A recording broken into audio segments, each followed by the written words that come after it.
What's up, RotoGrinders? Welcome to Grinders Live. We are coming to, one of the not final few, but coming to a close of the NBA season. Not too many NBA Grinders Lives left. We're going to be switching over to MLB Grinders Live soon. Of course, we got our first MLB shows coming up this week on Thursday. Excited for that season to begin. I'm your host, TJ Zwarich. I am not Dean 79-803-401-2768, but I will be taking you for the next hour and 20 minutes up until crunch time, and then they will, of course, be leading you up until lock. Talking about today's NBA slates, helping me break it down. I got my guy Chop for the second Grinders Live show in a row. How you doing? We went from Film Friday to Movie Monday. Well, I'm doing all right. Can't complain. If we were here on Friday and we broke down a 10-game slate in about 25 minutes, how the hell are we going to do an only 6-gamer in an hour and 20 minutes? We're going to have a lot of filler in this show. And speaking of filler, TJ, I caught the Severance season finale last night. I'm going out on a limb here.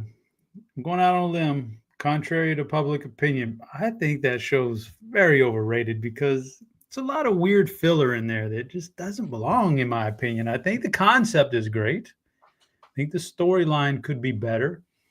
There's just a lot. I'm going out on a limb here. It's an unpopular opinion these days, but I think Severance is a bit overrated considering what everybody, overrated being the fact that you're either overrated, underrated, or properly rated. And when they say that, this isn't one, some people say this is one of the best shows of all time, and I gotta say that's overrated. That's overrated in my opinion. Just I don't know. What do you think? I disagree, but understand. I don't think the storyline and the really, really like crazy and wild stuff that they do in that show will be for absolutely everybody. And so I feel I hear you for sure. I do disagree though. It is like for me, like definitely the show of the year so far. I got it at Severance 1, Paradise 2 in terms of all the TV that I've watched so far in 2025. But that season, I thought that season finale was just pretty crazy, pretty awesome. And I'm thankful that it won't be like the first season where you got to wait 3 years for season 2 to come. This should only be about a year wait between season 2 and season 3. But let us know what you thought if you watched it in chat. Also, hit the like button because we got some free content for you leading all the way up to lock. We want to make sure YouTube likes us and keeps us showing up on the main page. And to do that, we need you to smash that like button. So please do that for us. Hit the notification bell, subscribe. We got a great show coming for you. We got a great crunch time crew coming up for you with Roth, with Kyle Murray, with Chris Kirkwood, Kirkdiese. And it's like you said, we're going to need a lot of filler for this one because this slate we got 6 games on DraftKings, 2 more on FanDuel, 6 games on DraftKings, and half of them I don't care about at all. Like half of these games, I feel pretty comfortable, if not the whole game, at least taking one of the teams and just Xing them out of the pool in their entirety. So I feel like a lot of these games we're going to breeze past pretty quick. Thankfully, we got Movie Monday going today as well. I caught some flack. Everybody still loves the clues. People appreciate the clues. But I got some flack last week on Friday because even though our guy T Carter, and for some reason just is inside my brain and always guesses, he got it on the third clue. The movie was a little obscure. Not a lot of people had seen this movie. So I went a little bit more mainstream this week, still with one of my favorite movies that I'm throwing in there. But clue number 1 for Movie Monday, throwing it out there right now. You get your guesses in the RotoGrinders live stream Discord chat. You can guess in the YouTube chat if you want, but you're not going to win anything in the YouTube chat. To win, you got to go to the RotoGrinders live stream Discord chat. You get 1 guess per clue. And if you guess the movie, you get 1 free week of RotoGrinders Premium. Clue number 1 for Movie Monday is lemonade. Lemonade is clue number 1 for Movie Monday. Get your guesses into the RotoGrinders live stream Discord chat. J3 is in chat questioning if I can handle Movie Monday. I think so. I hope so. I think these are pretty good clues. I think it's a pretty good movie. Smash the like button if you're watching us on YouTube. Before we dive into the NBA slate, let's talk a little NCAA, a little March Madness. How the brackets going for you after the full weekend we've had with 2 rounds down?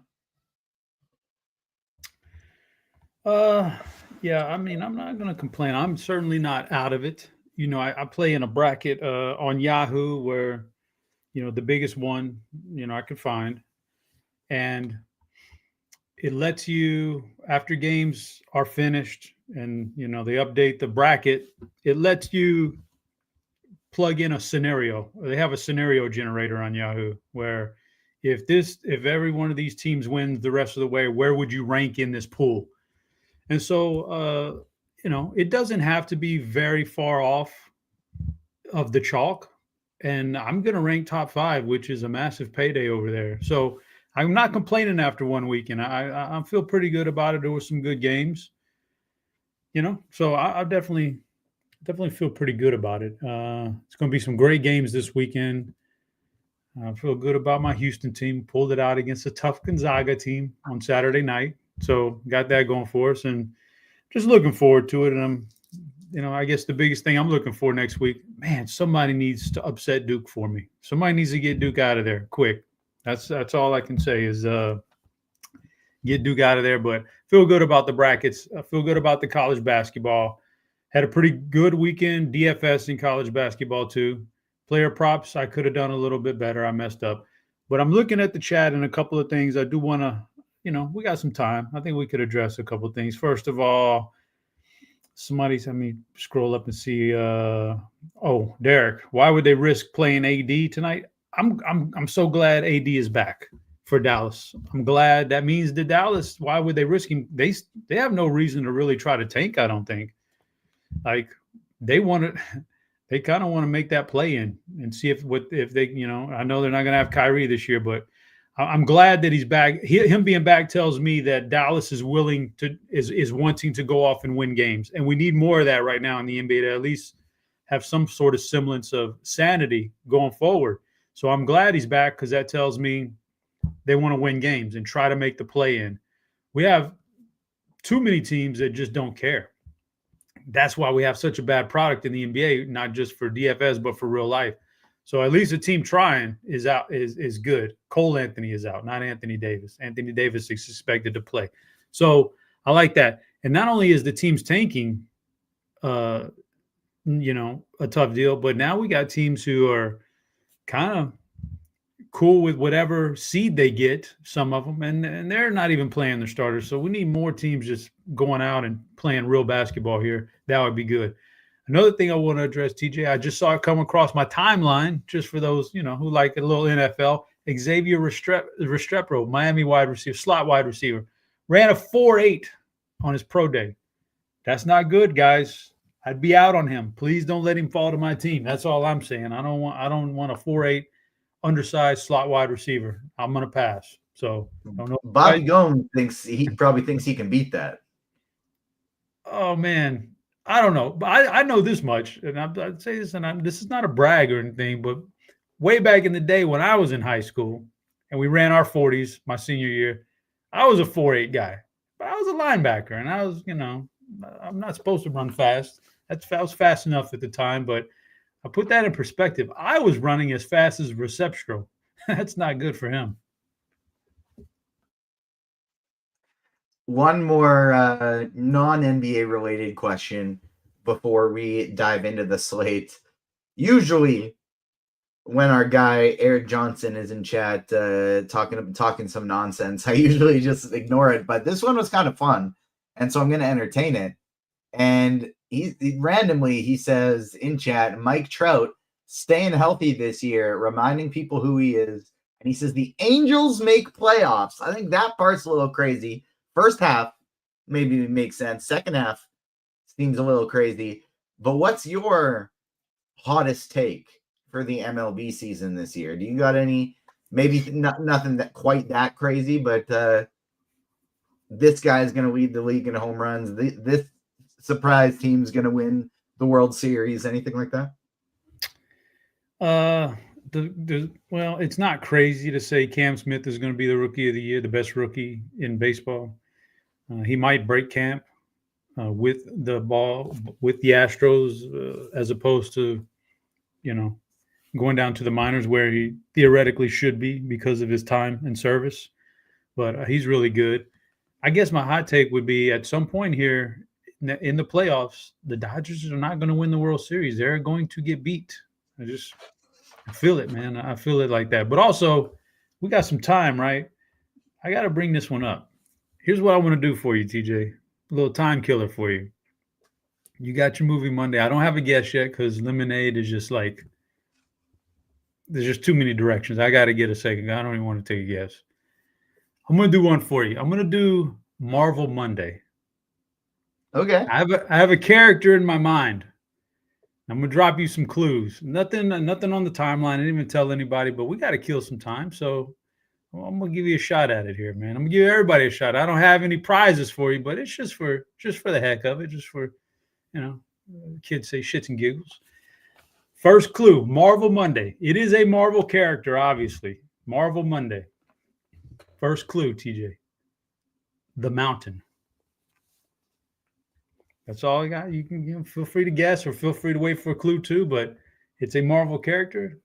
And the first clue is the Mountain. Okay.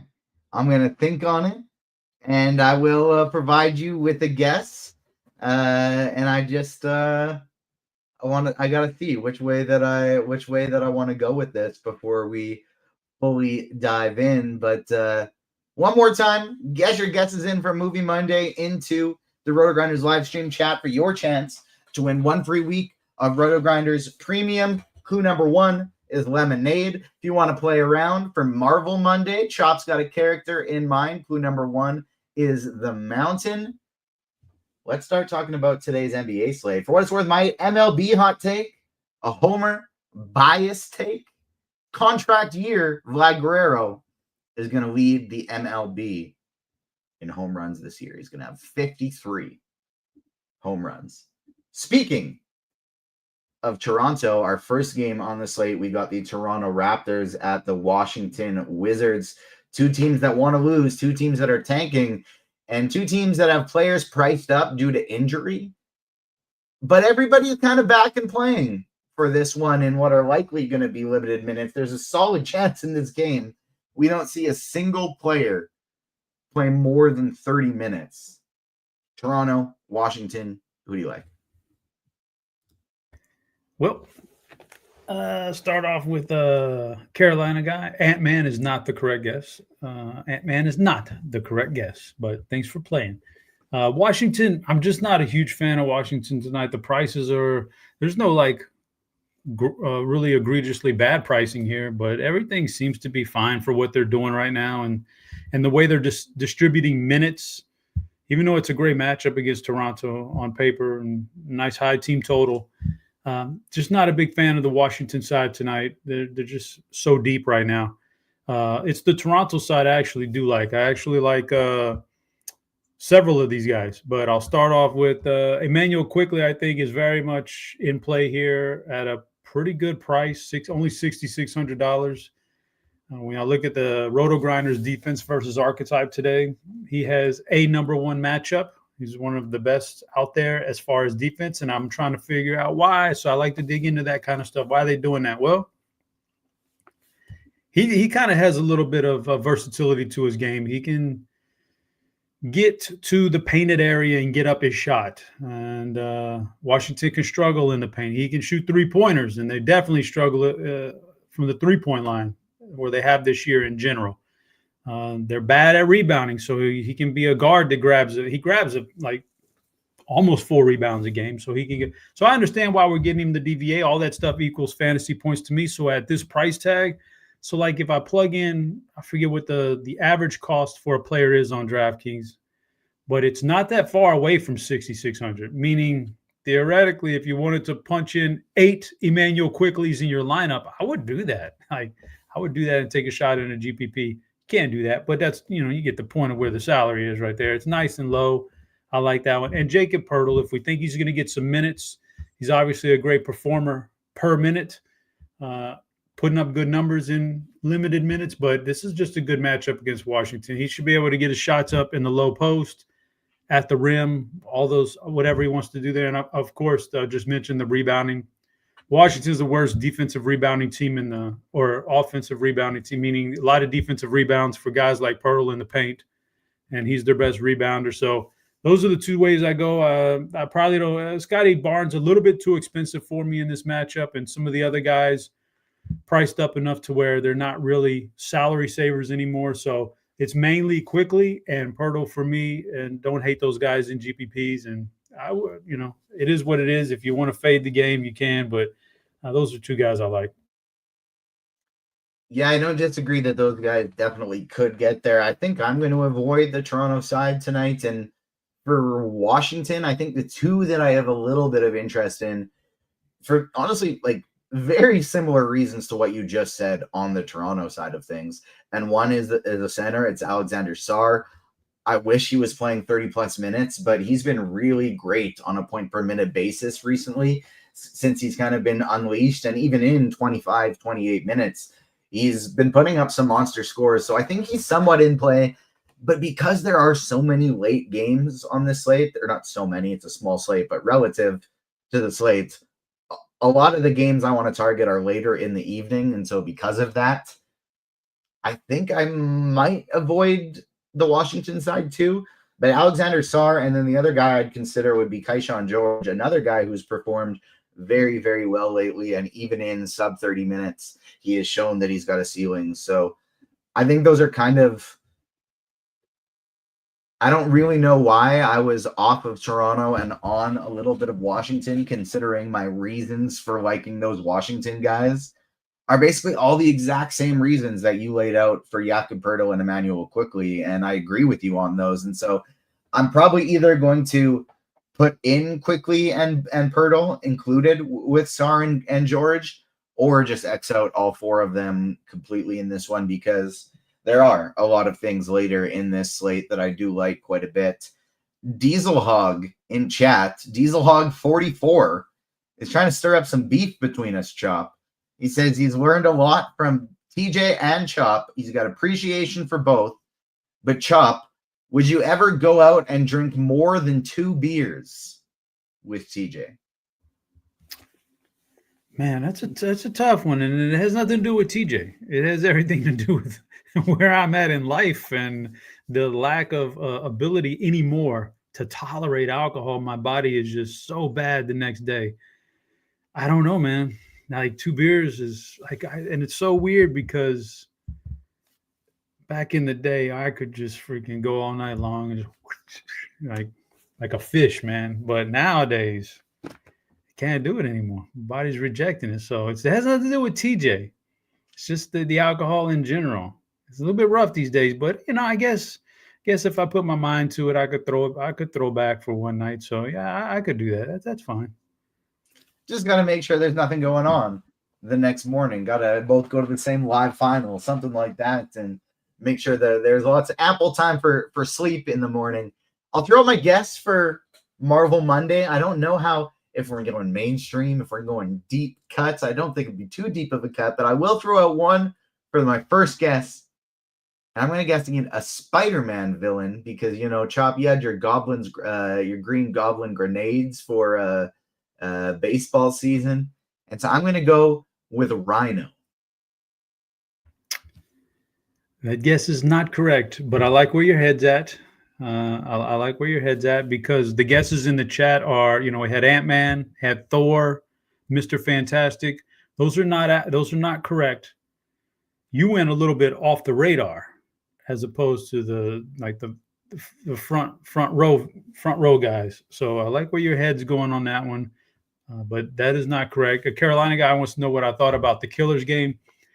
I didn't mind it. It's just an hour and a half or so, hour and 40 minutes where you sit down and you're just kind of entertained. There's nothing, you don't have to fight through like Severance, like what's happening now? Oh, well, is this any deep meaning here? No, you're just kind of entertained watching Dave Bautista fight off a bunch of assassins. It's kind of like a cross between John Wick and Snatch. I don't know if you ever seen that movie Snatch with Brad Pitt, but just something weird like that. So it wasn't bad. I don't mind it. And so, yeah, and I don't know. That's the beers is. I don't know, TJ. Recapping the Washington and Toronto games.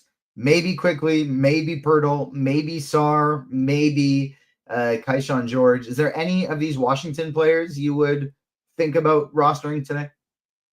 Oh man, I'm working one lineup tonight, and it's mid stakes or so. So I kind of want to be a little bit careful with it. I don't want to go crazy. And in that scenario, I won't be rostering a Washington player. If I was playing GPPs and I had 20 lineups or 50 or 150, I might think about it.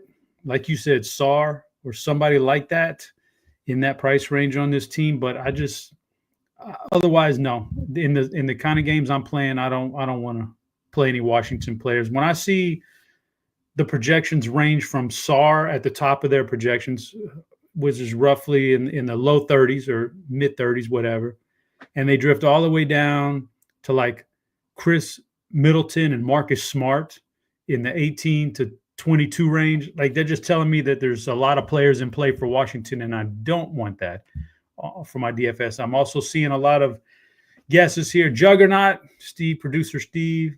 Somebody else in chat said Juggernaut, incorrect. Bison, Sabretooth, incorrect. So far, you guys aren't on it. You aren't on it, but trust me, the clues are going to, in my opinion, get a little bit easier here. So I'll give you clue 2. And we're going to bring it. It's going to be sports related here. But remember, it's a Marvel character. Clue number 2, Cooper Flag. No, I'm worried. Now I'm starting to get worried. People might put the 2 and 2 together. Cooper Flag. The Mountain, Cooper Flag. I'm curious if Steve and RJ Vasquez in chat were on the same thought process as me with the Mountain, where there's that, massive actor bodybuilder named the Mountain who was in Game of Thrones. His name is Julius Bjornsson or something like that. I could be off on the name, but I was just like thinking, like, what characters has he maybe been in talks for, fan casted for? Maybe Chop could have seen a piece of news one day. And Juggernaut and Rhino were 2 of those names, but guess not. I like it. Clue number 2, Cooper Flag. We'll give out clue number 2 for Movie Monday as well. I'm going to need Steve to put it up on the screen because I already forget about it, but you can get your guesses in the RotoGrinders live stream Discord chat for Movie Monday, and you get 1 free week of RotoGrinders Premium. Guess number 2, clue number 2 is library. So we got lemonade as clue number 1 and a library for clue number 2 for Movie Monday. I do still ask that you smash the like button on YouTube, but it does seem like YouTube is bugging a little bit right now. It only shows up as 1 like when you hit the like button. And so it's being weird. Well, let's trust it works itself out. We still hope that you are smashing that like button today. And let's get into this next game here. We got Minnesota and we have Indiana. And while most of our viewers are watching on YouTube, I did see we have somebody in Twitch hanging out, and they asked the question, and they said, what sports do you all cover here at RotoGrinders? And the answer is all of them.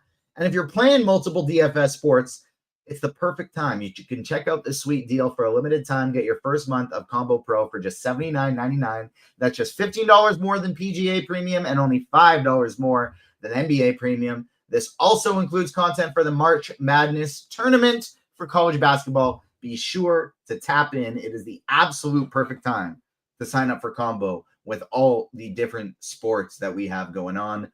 Minnesota at Indiana. We just got news that Benedict Mathurin has been ruled in for this one. He had been questionable previously. We still have Anthony Edwards questionable for Minnesota. If he's in, this is another game that I think has a few players that you can play, but not really overly enticing. If Anthony Edwards is out, though, Minnesota starts getting really exciting.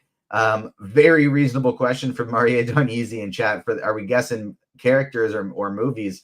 Movie Monday in Discord for a free week of RotoGrinders Premium, and Marvel Monday with Chops Clues in the YouTube chat just for fun. We're seeing if me, the Marvel guy, can guess what's in Chop's head for Marvel Monday. Clue number 1 was the mountain. Clue number 2 was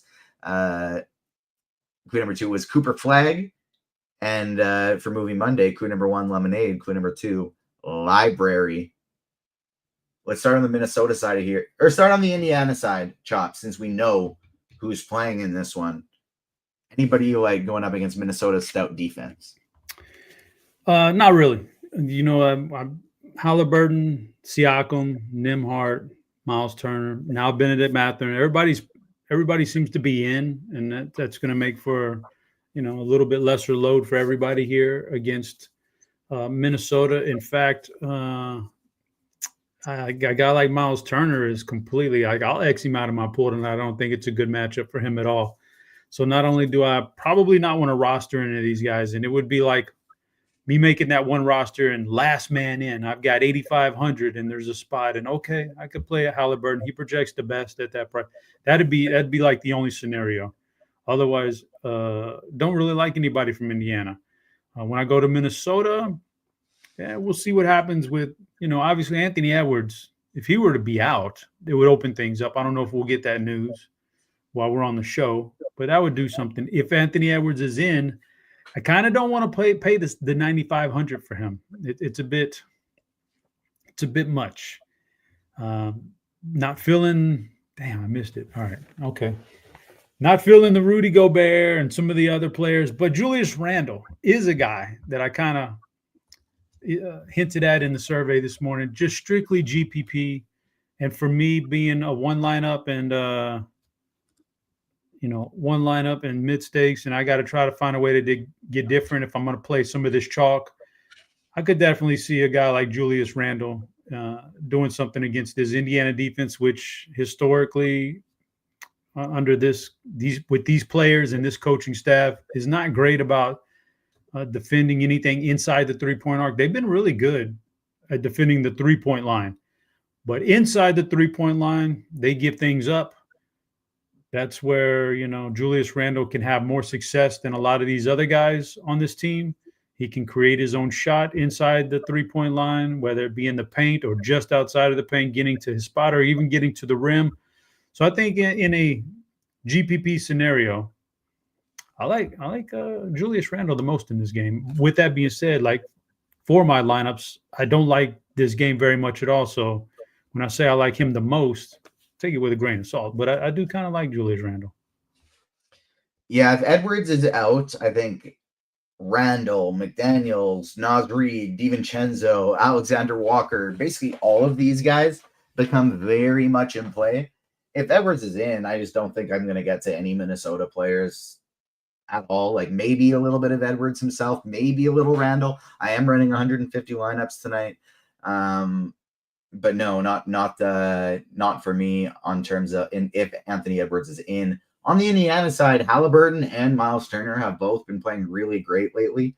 So I will throw a little bit of them in there for their ceilings. This feels like a great spot for Miles Turner going up against Rudy Gobert. Turner, a guy who can shoot threes. Gobert might not want to get out there. Turner, a guy who can block shots inside as well as Gobert can. So if Gobert does try and finish inside, Turner might rack up the blocks tonight. So I do think he's got a ceiling for GPPs. Didn't know we had this many Marvel fans in chat. Terrence Carter, Mr. Irrelevant, making some guesses that aren't necessarily super surface level guesses. I appreciate it.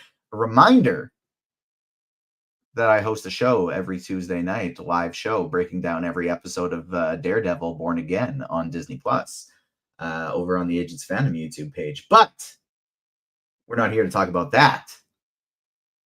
Is there anybody like Indiana and Minnesota? How many lineups are you playing tonight? Are there, if say Anthony Edwards is in, is Randle the most likely one you are to put in your pool? And do you think you would have him in your pool?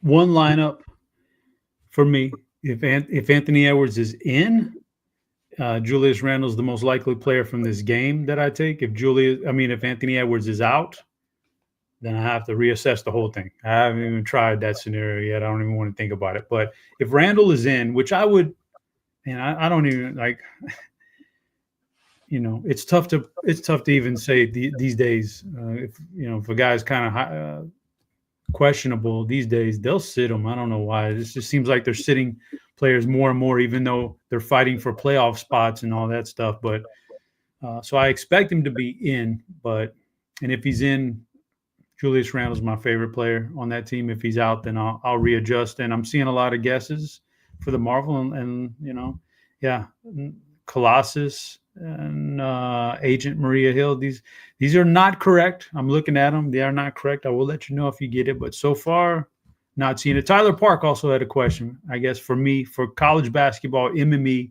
on FanDuel. Do I put a cap on how much exposure I have to each player? And do I keep the player pool large or tight? I definitely keep my player pool tight. And I don't necessarily put a cap on it, but when I run the lineup builder a few times, if I have too much of guys that I just think, man, that's too much. I don't want 60% of this guy. That could kill me right there. I don't want to do that. I'll go back and readjust some things. So in general, I kind of want to give it the flexibility, a lineup builder to the flexibility to do some things, but I'll adjust later. But it's definitely, I'm not looking at the whole pool and just letting it go crazy. Tighten that pool up, man. I like to tighten it up and get rid of guys I do not like. So that's how I work that one. But let me see here. Is AD playing? Yes, AD is playing tonight. What's your top 10 players today? Cameron, I guess you just have to stick around and maybe we'll recap it later, but that's hard to say right now. We're only on game 3, but so far, no guesses on the Marvel Monday. And I assume no guesses on the not yet for Movie Monday. The third one, I think, is when maybe somebody can get it. The fourth, good chance. Fifth, if nobody does on the fifth, then I'm just disappointed in everyone. But I have 2 potential guesses for Movie Monday or for Marvel Monday. One feels like it's very just like clear line on the nose. I don't know if you'd go there, but it feels like my obvious guess. And then I have another one that feels like, oh, I see what he could be doing with this, but I'm wondering if I'm overthinking it. And so I don't know if I go with the obvious guess or the potential overthinking guess. Well, I can just tell you without giving too much away, I'm not Dean. I'm not overthinking. Yeah, that's a good point. I'm not overthinking everything. I'll go. Okay, I'll keep the other one in the back pocket just in case. I'll go Captain America. It is not Captain America. That was the obvious one, like flag, Captain America, maybe.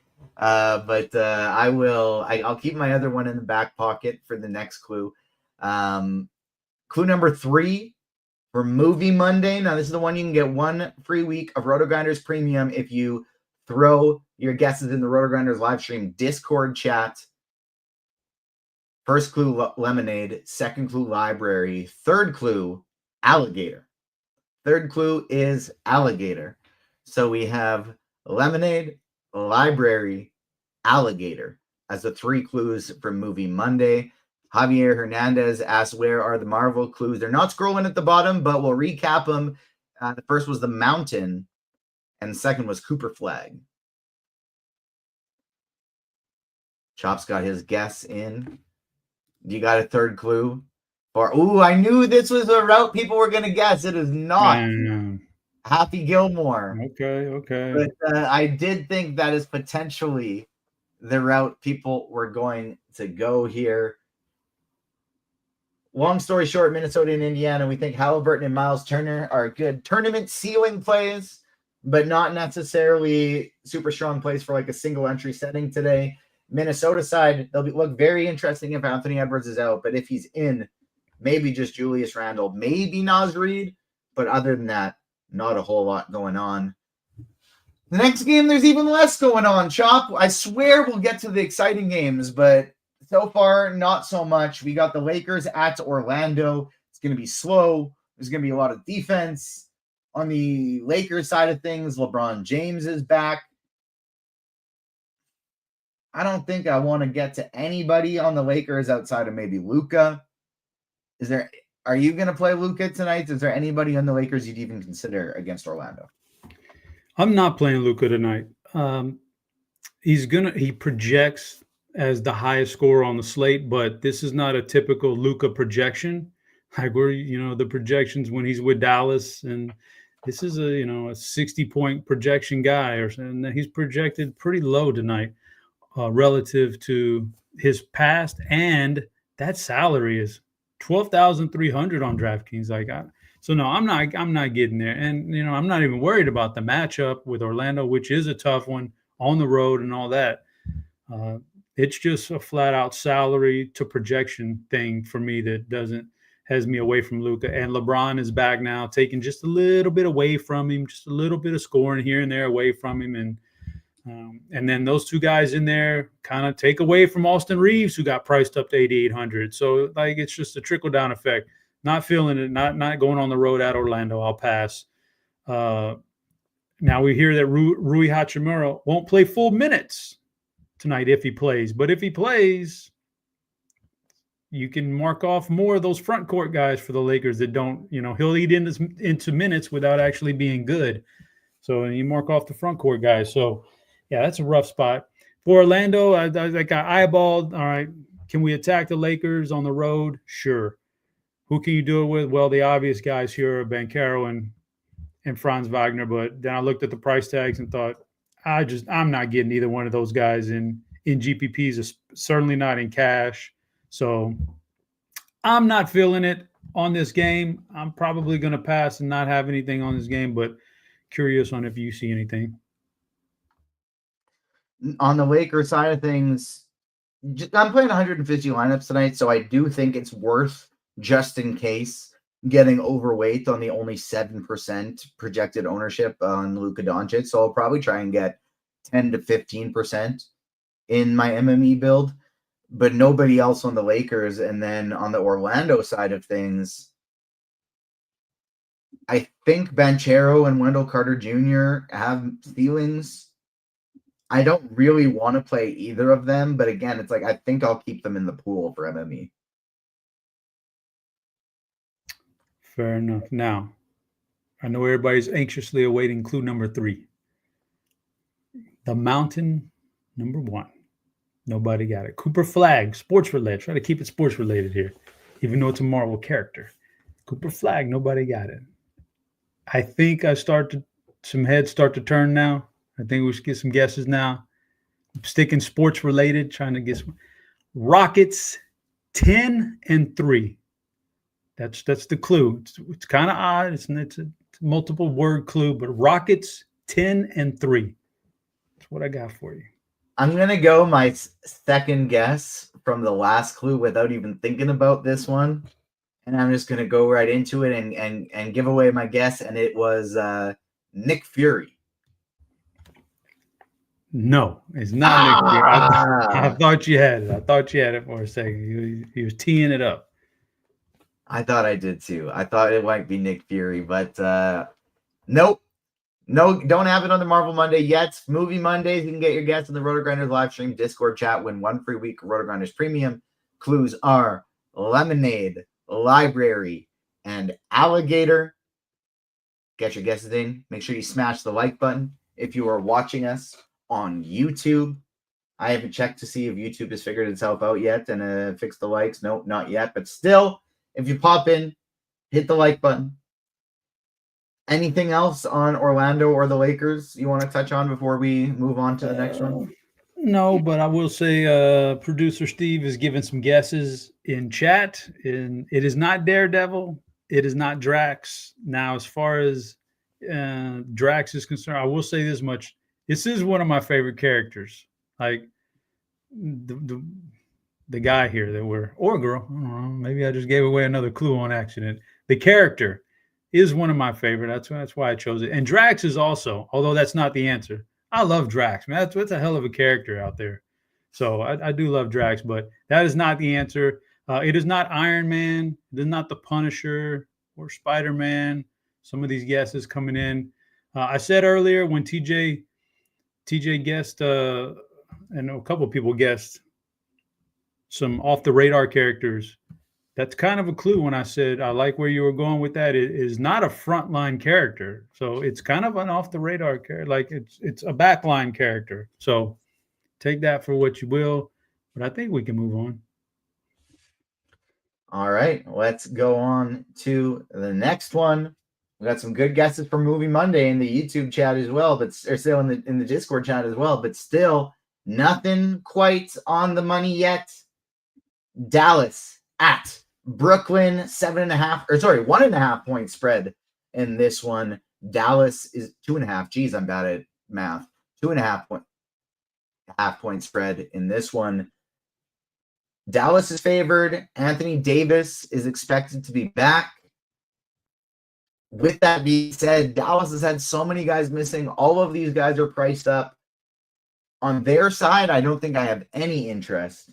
Am I wrong to not want to play anybody on the Dallas side?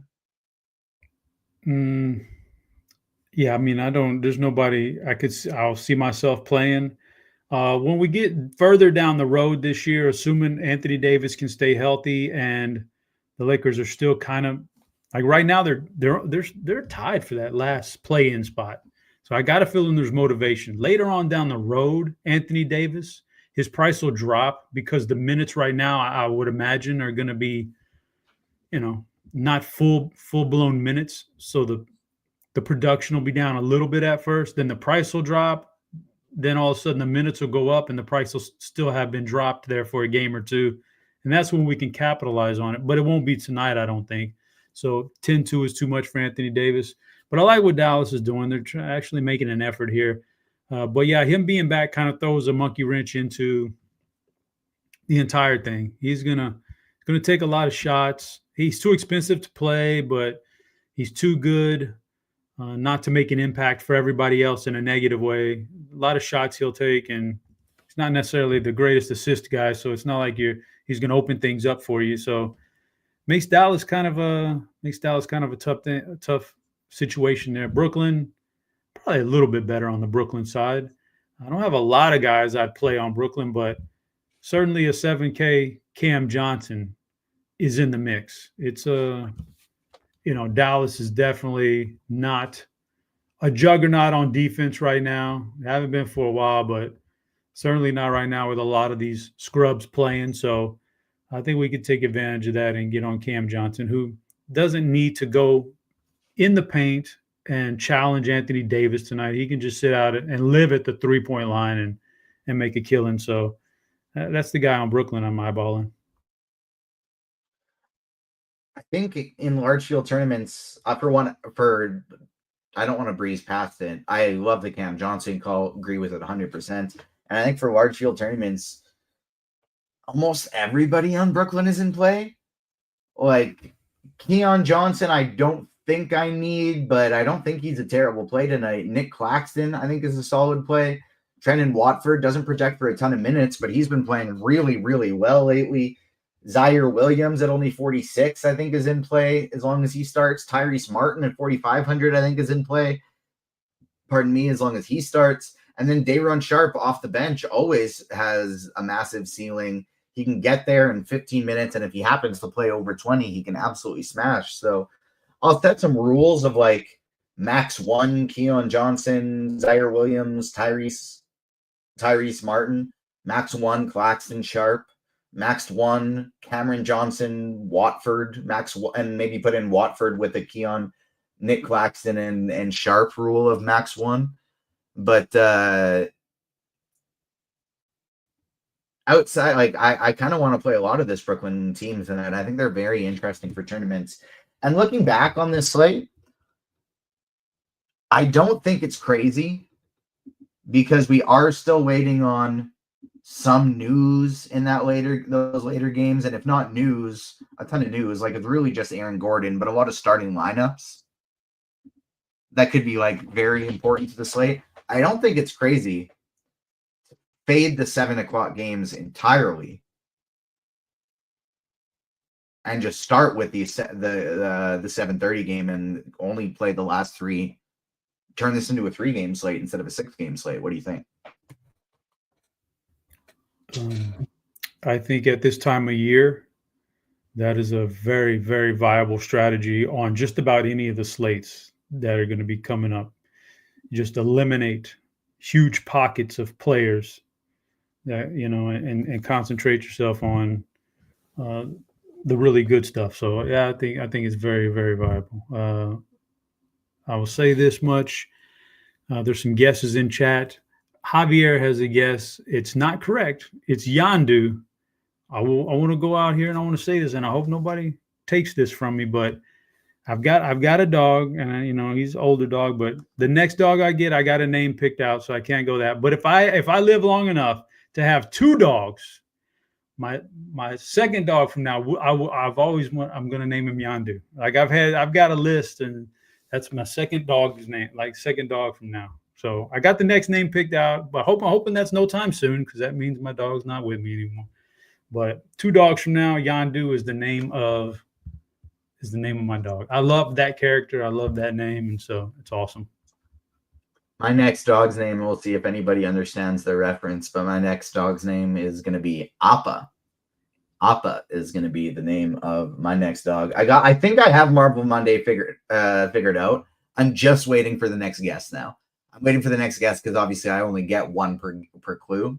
And so I'm waiting for the next clue so that I can deliver my next guess. But I think I have it figured out. Well, listen, I've got 2 clues left. The last one practically gives it away because I wasn't really overthinking this or prepared for it. But I'll give you the next one. I think this one probably sums it. Well, it might not. This is kind of a weird one, but I'm gonna put the clue in the private chat before you even put the guess in the private chat before you even give the clue. Okay. So I can know if I was right beforehand, but it still uses up my guess for this clue. Okay. Clue number 4 is Spencer. Spencer. Interesting. Did you see my guess in the private chat? I see it. That is not correct. I'm disappointed in myself. And Ricardo Emanuel got my dog reference, Appa from Avatar. That is what the plan is for our next dog when we eventually get another one. So kudos to you for getting that just for fun. But might as well throw out the 4th clue for Movie Monday today. Again, you can get your guesses in the RotoGrinders live stream Discord chat. 1 guess per clue, and if you get it right, you get 1 free week of RotoGrinders Premium. First clue, Lemonade. Second clue, Library. Third clue, Alligator. 4th clue, TLC. 4th clue is TLC. Has a few different meanings. Take it how you want to take it. Lemonade, Library, Alligator, TLC, Blink 182. Rue has maybe been the one to bink it already in the Discord chat, but we'll see. We're gonna keep going regardless. Anything else before we move on? Dallas and Brooklyn. I'm going full fade on the Dallas side, but Brooklyn I actually have a whole lot of interest in basically everyone. Yeah, Dallas is a fade for me. Brooklyn, there are some interesting pieces highlighted by Cam Johnson. Agreed, 100%. Cam Johnson is going to be my guy there as well. Now is when things really start to get exciting. We got the Philadelphia 76ers and New Orleans Pelicans. Now, this is not actually exciting from a real life standpoint, but from a DFS perspective, should be a really good game. Philadelphia has been without Embiid, Maxey, George. Quentin Grimes has been going off. Guess what? He's out now too. On the New Orleans side of things, no Zion Williamson, no CJ McCollum, Trey Murphy, DeJounte Murray out for the year. Yves Missi is still listed as questionable. A lot of value in this game, a lot of ownership as well. But this is the first of 2 games that I really want to be loading up from a DFS perspective on tonight. Start up with the Philadelphia side. Who do you like? Yeah. Man, just a bunch of scrubs here for Philly. This is they rolled out Quentin Grimes. He's a little too good for him, I guess, right now. He's trying to actually be competitive. So you got to pull out all the stops when you're facing New Orleans and make sure you get this loss. So they benched him, which is going to leave them with, man, this feels like a game that we'll see like on the last night of the year where, you can hardly recognize very many real names in here. And it's a free for all. Anything can happen, almost like a week 18 in the NFL where it's just all the backups playing. But so I would say Ricky Council jumps out to me at 4,900 as a guy who has some upside. Justin Edwards is a former, like, highly recruited player with all the talent in the world. He just never put it together at the college level. So maybe he can do something. He has the talent. So Edwards is in play. Jared Butler, I think there's a real cap to his ceiling, so I don't want to go Jared Butler. If you're a player for Philly that has any kind of age on you and experience, I probably don't want you in this game. So Yabusele, not really in my wheelhouse here. He's a little bit too experienced internationally. So Okiki in play, upside. Bona, he's a defensive specialist, but if he's going to get minutes and play, yeah, sure. Jalen Hood-Schifino, really thought he had a chance coming out of college to be a pretty good player. He's never pieced it together. So I think there's a little bit of upside there for his price tag. So I think Ricky Council's my favorite Philly guy, but I wouldn't be surprised to see any of these guys at 5K or under. Actually, one of them drop like a 35 or 40-point game and be very good in GPPs. Just tough to figure out which one it is. So that's where I'm at on the Philly side. It's the New Orleans side for me that gathers the most interest. I'm going to get one lineup I'll probably end up with, assuredly end up with Jordan Hawkins in there. Now, whether I want to play a chalky Jose Alvarado, I don't know, but he's certainly jumping off the charts with projections and compared to salary. So, and then when we got the news earlier that all those guys were ruled out, Zion and all the other guys, Kelly Olynyk jumps up to the front of the bus here just because we know his history. His history says, hey, man, if you give Kelly Olynyk a bunch of minutes and a bunch of shot attempts, he can return a 40 to 50-point game for you, and he's only 5,300. So he's up there just for the upside. So I like Hawkins the most, and I might get to Alvarado and or Olynyk in that lineup.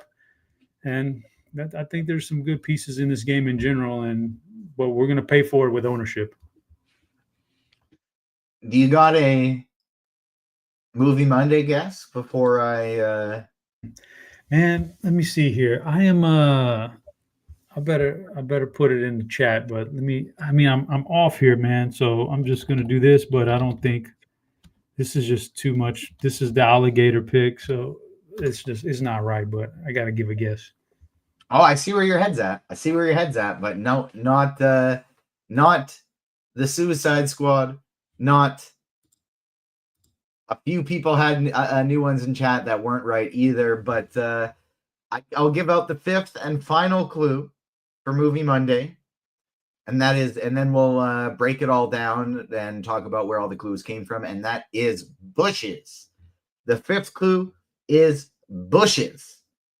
Lemonade, library, alligator, TLC, bushes. I like the Olynyk call, and I'm with you. I basically want to play everybody on New Orleans. Olynyk, Alvarado, Matkovic, Hawkins. They got some 3K guys in Brooks and Reeves who are looking really good as well. But if Misi's out, like Olynyk and Matkovic, they're going to have to play some pretty big minutes. They're going to be running out of big men on this team.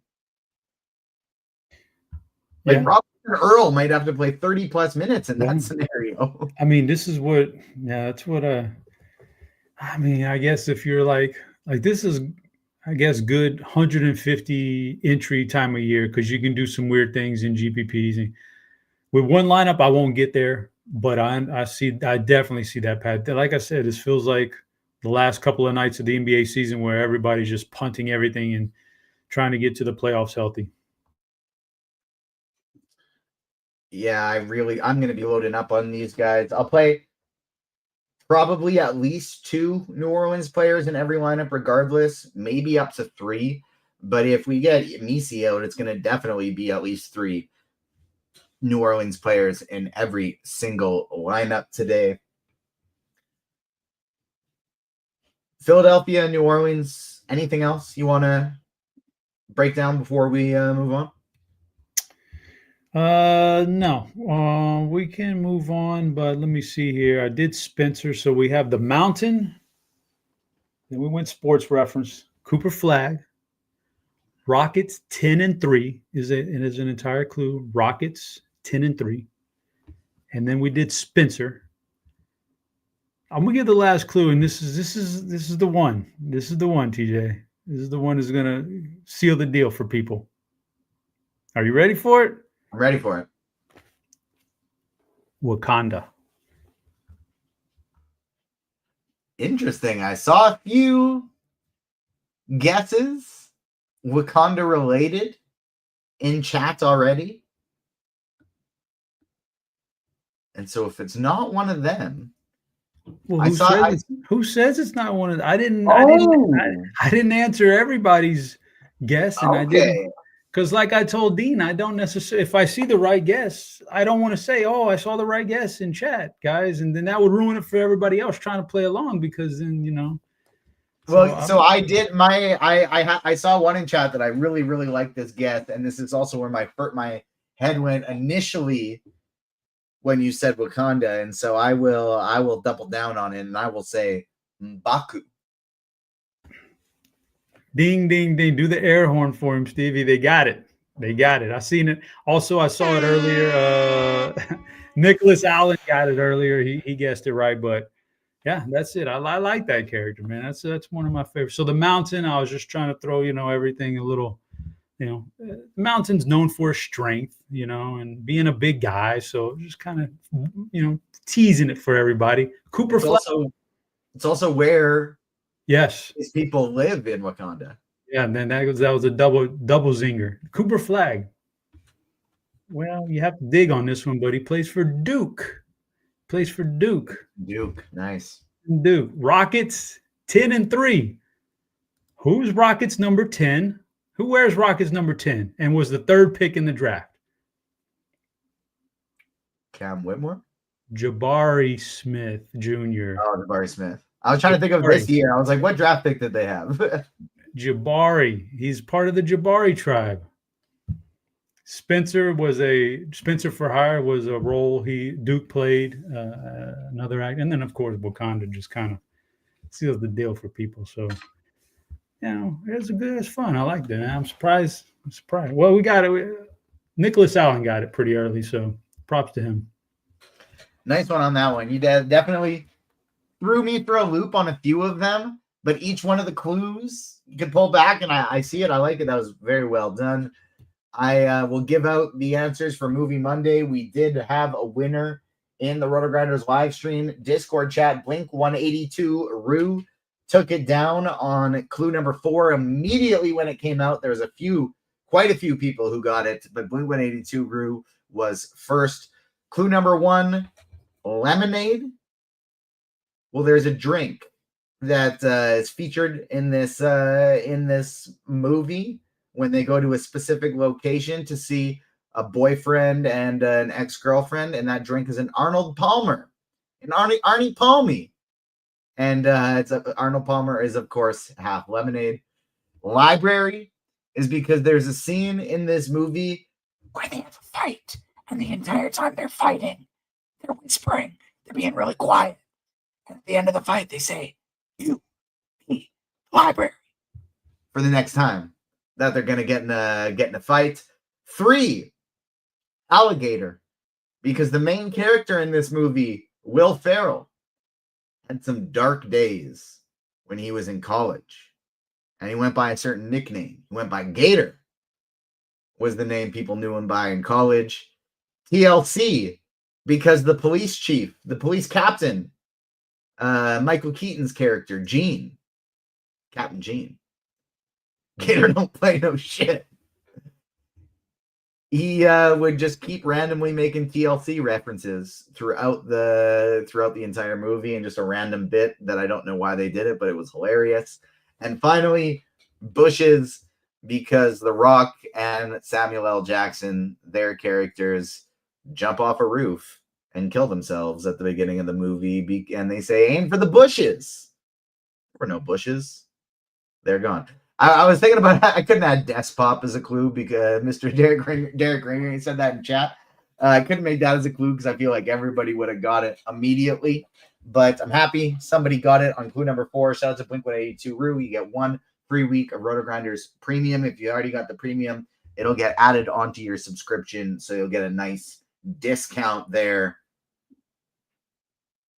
On the New Orleans side of things, if you're only playing one, you could play both. You're playing one lineup. You can play both. You can play both in one lineup. But say you're only playing one, would you go Jose Alvarado or Jordan Hawkins? Jordan Hawkins. Derek Ringering in chat saying Mark Wahlberg was hilarious in that movie. I think that's Mark Wahlberg's best role ever. Like, I think that's his best acting he's ever done in a movie. Was absolutely hilarious.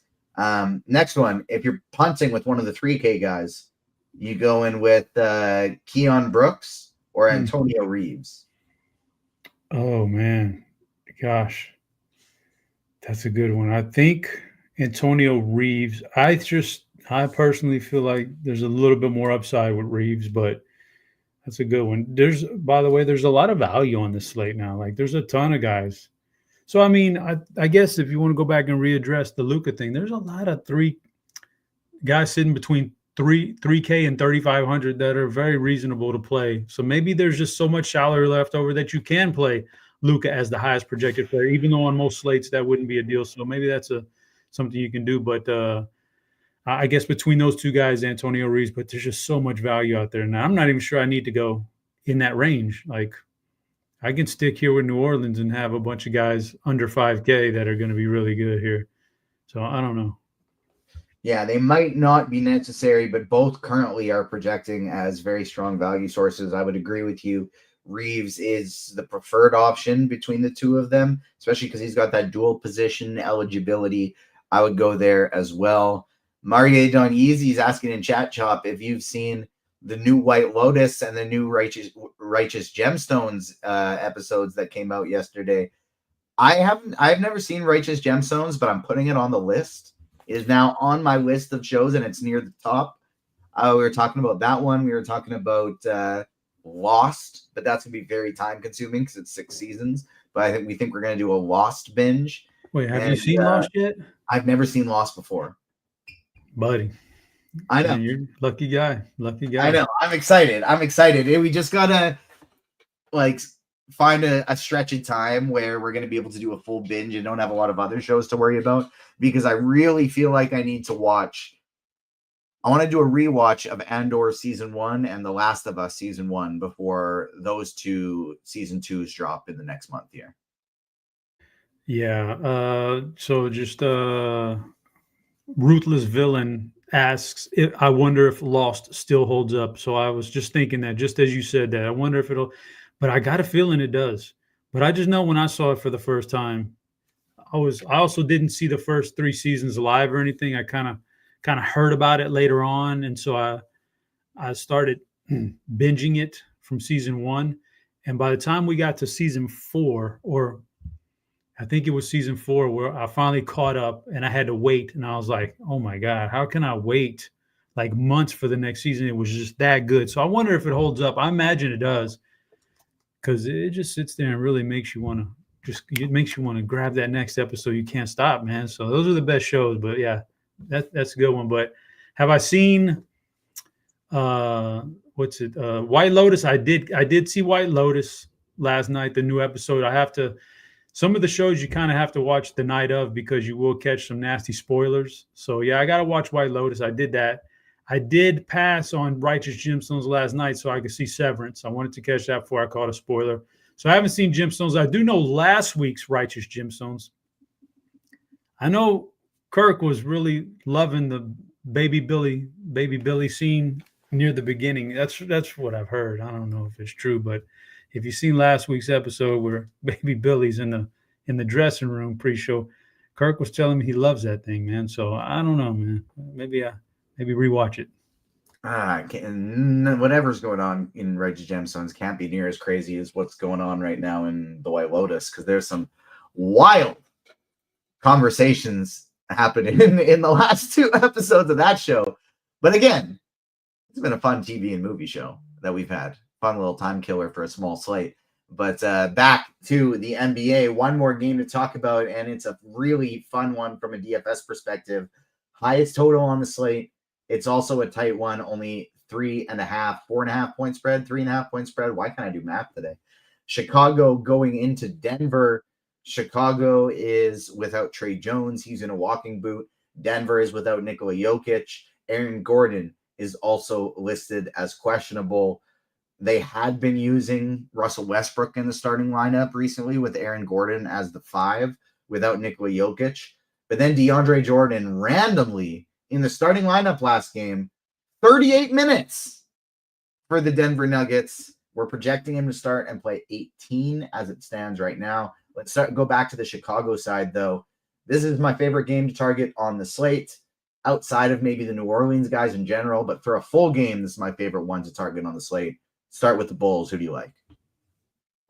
I mean, the Bulls for me are Josh Giddey is the guy for me. I think I'll probably end up with Giddey in my lineup. He's expensive, but man, has he paid it off this last month or so. He's been one of the best DFS players in basketball, just running it up. I think I did the stats earlier this morning for the survey. We're talking about over the last 11 games, which is roughly a month. Guys averaging over 55 DK points per game. This is Denver. They've been a very bad, well, not very bad, but a bad defense this year. Nothing good. So there's no reason why you avoid him tonight. I think he's a great play and one of my favorite spin-ups, and probably go with him at that range rather than anybody else around that range like Anthony Edwards or going way up to Luka. Probably stick with the Giddey. And you could play Kobe White, also another high upside play. Vucevic, fine. There's no Jokic there. I don't necessarily think that hurts Vucevic. He's fine too. Probably not going to go the Herter route or Patrick Williams or anything like that. There's too much other value elsewhere. So Giddey, number 1, easily for the Chicago side, followed by Kobe White and Vucevic, about 1A and 1B after that. So on the Denver side, I think there's a lot of good value over here too. A lot of good pieces. We didn't know if Jamal Murray was going to play. It sounds like he's going to play. It's a great matchup for Murray. I am a little worried about the second night of a back-to-back and having to travel to get back home and do it, but he matches up well here. He should take a lot of shots, and I think he's fine. If there is any kind of hesitation with Jamal Murray, like, okay, second night of a back-to-back, let's pull back a little bit on Murray, then that makes Russell Westbrook just a great play. Like, Russell Westbrook could totally break this thing at 7,500. He matches up really well with Chicago, and the way they don't defend the paint or protect the rim, and that's kind of his MO, getting there. And then with no Jokic, Michael Porter takes on a bigger, a bigger thing a bigger role on this team in a lot of different ways, including rebounding, which is where you can definitely get to Chicago in the paint, rebounding. He's going to be probably, I would guess, maybe I would suspect their leading rebounder tonight in a really good rebounding matchup. So I like Michael Porter Jr. too. Yeah, I'm with you that this thing brings a lot of really good pieces. We've talked about a lot of value so far and how we don't want to pull the trigger on Doncic because of price tag, and Anthony Edwards because he's questionable. All those guys, you go down. So this is your game where it's not the value, it's the pure star power. If you want to call Giddey and Jamal Murray stars, tonight they are. And this is the game. I want to backload my stars here in this game. Value chase and maybe the New Orleans game and some other spots, but this is where I want my stars going at each other here. Couldn't agree more. And I just realized right now, I didn't really think this through earlier in the day. I thought, hey, I'm on a show. I'm going to play 150 lineups like I usually do. I'm going to a movie tonight, and it is going to line up basically right when we're going to be getting this Denver news for Aaron Gordon, and I'm basically going to have to take a stand, pick one of the ways, and just hope I'm on the right side of it, because I'm going to be in the middle of a movie tonight, as opposed to being able to adjust. We also got a conversation in chat shop, people talking about what their favorite movie of all time is. So I'll give you a chance to think on it. If you got one off the top of your head, feel free to already say. I've thought about this so much, and it's an impossible answer. Mm-hmm. Like, there's so many good movies I have in my head that there's no way I could discern between like what's the best of all time. Like, there's just no way. I mean, obvious answers like Shawshank Redemption are there. Love a movie like that. Love Gladiator, a movie like Gladiator. I'll even say, like, when it first came out, 300 was so epically different than anything else we had seen at the time. 300 is on my list. Like, there's just so many good movies, man. It's an impossible question to answer, but there's a lot of good ones. Throughout Dark Knight for potentially my number one of all time. On the app Letterboxd, they allow you to go top 4. And you pick your top 4 movies that you feel are either your favorite or best represent you. You can go 4 different categories, throw them on your screen for like your profile, and I think that's a good way of doing it. 4, like 1 is tough, but 4 is at least enough to kind of cover a couple genres and go, yeah, this is my favorites across the board. We got the Crunch Time crew here coming in a few minutes. We'll be shifting to them soon, but before we do, they will, of course, cover the FanDuel side of things and those later games as well on Crunch Time. Saw a couple people asking for a DK single entry and Cash Core. They will go through that on Crunch Time as well. Since I'm going to be in the movie theater in the middle of when this game is leading up to it and when it's happening, I think I'm going to X Aaron Gordon out of my pool, not play him at all, and make sure I'm overweight on Murray, Westbrook, Porter, Christian Brown, Peyton Watson, DeAndre Jordan, and just really try and load up on this Nugget side of things, because all of them are fine even if Aaron Gordon plays. Great matchup against Chicago, but if he's out, it's an even better spot. So I'm mostly going to be ignoring the first 3 games of the slate unless Anthony Edwards gets ruled out. I'll do a max 1 player from each of those teams if I do get to any of them at all. Dallas side, full on X. Brooklyn, I will load up on. Philadelphia, I'll load up on. New Orleans, I'll really load up on. And then Chicago and Denver, I will really load up on as well. Anything else from the Chicago and Denver game? We didn't talk a ton about the Chicago side, but like Giddey, White, and Vucevic all look good up top. Herter is fine in the mid-range, and Patrick Williams, I think, is even viable as a punt salary saver. Yeah, that's basically where I was at. Now, getting back to the movie question, I've got some. I kept a list. I kept a list of some of my favorite movies. I like when I see something great, I kind of write it down so I can remember it at times. I'm gonna throw some movies out to you. These are some of my favorite of all time. As far as like when I favorite movies is like rewatchability. Can I just watch like movies I just watch, man? Like every time they come up and I see them, I'm like, oh shit, I gotta sit down and watch that now. Even though I've seen it 100 times, I gotta watch it. Sicario is on the list. I think that was a great movie when it came out. Apocalypto. I think that's just like, have you ever seen Apocalypto? Dean's never seen it, man. I haven't either. Oh my God. You guys, y'all got to watch that thing, man. There's subtitles, but it's a great movie. Snatch. I mentioned Snatch earlier. What a great movie that was. That was a great movie. Fast and the Furious. How can you forget the Fast and the Furious, man? What a trendsetter that was. No Country for Old Men. Those are for me. Yeah. Unironically love them regardless of how silly they become. Yeah. No Country for Old Men was great. A Bronx Tale. Very good movie.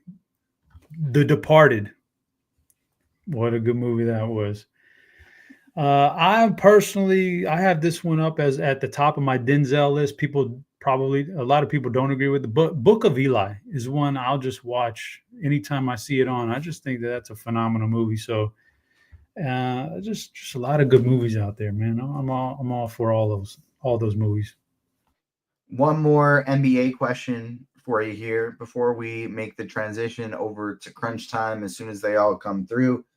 Who's breaking the slate? One player, who do you got breaking the slate tonight? Well, tell you what, I don't obviously the big projection is a guy like Giddey, but that's a little bit too much ownership. So I'm going to go a little bit under the radar ownership. See if I'm going to say Emmanuel quickly. I think the ownership number is low enough. The price is low enough that by breaking the slate, if he gets in that 45 to 50 point range at 6,600 at cheap ownership, I think Emmanuel quickly does enough to break the slate. I like it. I am going to go. Who do I want to go with here? No, it's going to be somebody in these later games. I'm going to say, projected for sub 20% ownership right now, Kobe White. Dude's been playing some really, really great basketball lately. High 20s usage rates or low 30s usage rates in all of these games. And he's been pretty consistently, 38 to 50 fantasy points in all of these games. And at only 8K in a great matchup, no Trey Jones. I like me some Kobe White tonight. I'm going to be loading up on him. So that's who we got breaking the slate. Should have crunch time coming in any second. Let us know in chat. What's your favorite movie? Let us know in chat who you think is breaking the slate. And smash that like button. I didn't know. We got Roth in chat saying that he's a big James Bond fan. Be interesting to get his thoughts on the fact that the Broccoli family, they sold the rights to Amazon. There's going to be new Bond stuff, but it's not going to be the same people who have been doing it for ever, all of history anymore. It's now just going to be good old, or whatever you think of it, Amazon Studios taking over James Bond. We've had YouTube being buggy and not allowing people to see the amount of likes throughout the show. Well, guess what? I can see it now. It's fixed. And it's not enough, people. We got over 300 of you watching on YouTube. Well, more than that across the other sites. Smash the like button. Hit the notification bell and subscribe. But most importantly, hit the damn like button, guys. It's not that hard. All you got to do is take your mouse, slide it over, give it a little click. If you're watching on your phone, I admit it's more difficult. Shout out to J3. I'm going to give you another visual aid. Take your phone here. Look, you can find all my nice little little things that what are they called? Apps that I use. You go to YouTube, go to your homepage. There's a good chance we're going to be right at the top, just like we are right there. Agents Fandom right at the top. You give it a little click. Oops, I accidentally got rid of us. But you give us a little click, and all you got to do is hit the X, go hide chat. It's tough. It's 2 steps. It's not just 1 step. You got to click hide chat. Right here. There we go. I found us again. There we are. Here we are. My YouTube's not loading. There we go. There's the chat. Hit the little X at the top right-hand corner. And then you can give the like button a little click. And if I'm not mistaken, we should have the crunch time crew almost ready to go here. We're waiting on one, but that's all right. I think we can still bring the other 2 guys in, because at very worst, we can just chat some more movies, hear what their favorite movies of all time are, with a couple more crew in here. So, Steve, if you don't mind, without further ado, let's bring the crunch time crew in.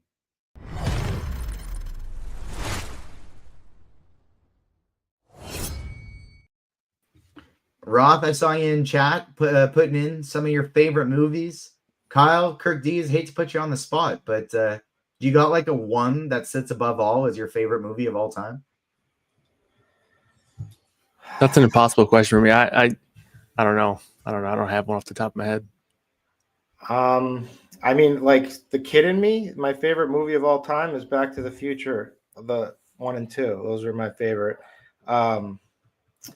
Shawshank Redemption is like something that everyone says. I like a lot of like Boogie and whatever. I have too many. Word is, but I gotta say Boogie Nights. Boogie Nights. Yeah. Word is Kirk has Brokeback Mountain on VHS, and he likes to watch it all the time. All right. Hey TJ, I was owed a shot. I'll allow that. Yeah, that was good one. TJ, props to you for using your phone as a demo. There's been some stuff going on in the industry. People got to be afraid to be putting other screens up on stream now. But so props to you for that. I've seen tweets about that, but I didn't actually know what happened. But I'm just like, I didn't see what the live stream itself, but I just saw a bunch of tweet reactions to that. But yeah, it could be a little dangerous. But thankfully, not only if I pull up YouTube on my phone, it's basically just like only RotoGrinders and Agents of Fandom stuff. So it's worst case scenario, it's either us or a little self promotion. That's good. Other people clearly have worst case scenarios in the industry, so props to you for that.